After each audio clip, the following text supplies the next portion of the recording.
আসসালামু আলাইকুম। আমি একজন সৌদি প্রবাসী হয়ে এই ঘটনার তীব্র নিন্দা জানাই। মালয়েশিয়ান প্রবাসী ছোট ভাই জাহিদকে আপনারা অনেকেই চিনেন। যে ছোট ভাই জাহিদ আমাদের মাঝে টিকটকে কিংবা সোশ্যাল মিডিয়াতে ভাইরাল হয়েছিল তার সুন্দর কণ্ঠ, তার ভদ্রতা, কোরআন তেলাওয়াত এবং ইসলামিক ভিডিওর কারণে।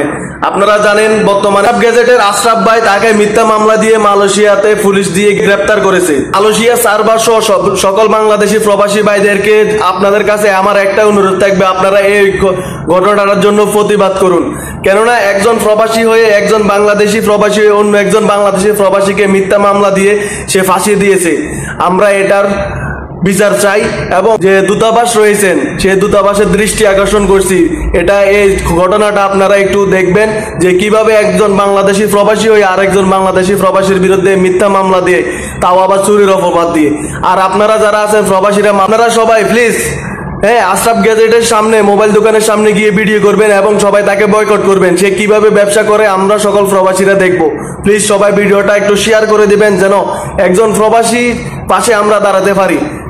আজকে জাহিদের বিপদ হয়েছে, ঠিক অন্যদিন আপনাদেরও বিপদ হতে পারে। অনলাইন সোশ্যাল মিডিয়ার মাধ্যমে অনেকে সেলিব্রিটি এবং ভাইরাল হয়, ঠিক এটাকেই ব্যবহার করে দুষ্কৃতকারী লোক, কিছু খারাপ আমাদেরকে অপবাদ দিয়ে বা আমাদের বদনাম করার চেষ্টা করে।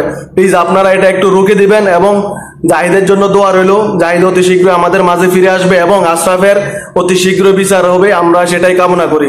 সবাই ভালো থাকবেন, সুস্থ থাকবেন। আসসালামু আলাইকুম।